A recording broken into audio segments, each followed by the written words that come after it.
Flash theatre TV நேயர்களுக்கு அன்பு வணக்கங்கள். டைரக்டர் பா. ரஞ்சித் தன்னை சுற்றி ஒரு கிரியேட்டிவ் டீம் வைத்திருக்கிறார். ஏற்கனவே சிலர் வெளியே வந்து ஒளிர்ந்து இருக்கிறார்கள். இப்போது அவரது நண்பர் ஜெயக்குமார் ஏறக்குறைய ரஞ்சித் படம் பார்ப்பது போலவே ஒரு படைப்பை கொடுத்திருக்கிறார். அதுதான் ப்ளூ ஸ்டார். படம் எப்படி இருக்கு பார்ப்போம். அரக்கோணத்தில் ஐடியில் படிக்கும் தாழ்த்தப்பட்ட பிரிவு மாணவனாக அசோக் செல்வன், அங்கேயே வேறு இனத்தவர் பையனாக சாந்தனு லோக்கலில் கிரிக்கெட் மீது ஆர்வமாக விளையாடுகின்றனர்.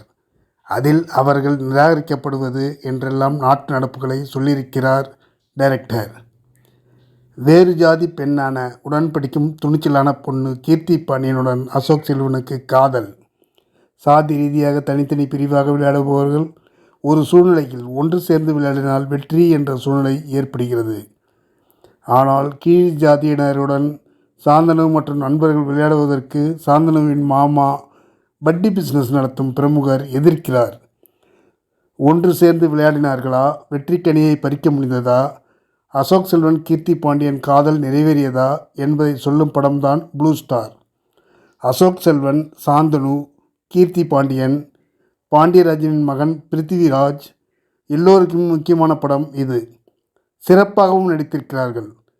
பிளே கிரவுண்ட் மார்க்கராக இருந்து விளையாட்டு நுணுக்கங்களை தெரிந்த அசோக் செல்வன் டீமை வழிநடத்தும் பக்ஸ் சிறப்பான கேரக்டரில் நடித்திருக்கிறார்.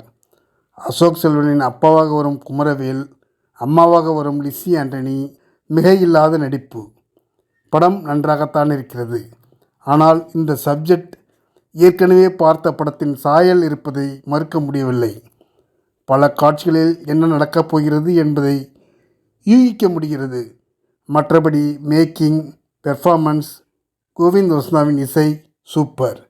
நன்றி, வணக்கம். எல்லாருக்கும் வணக்கம். நான் தான் மனஸ்வி.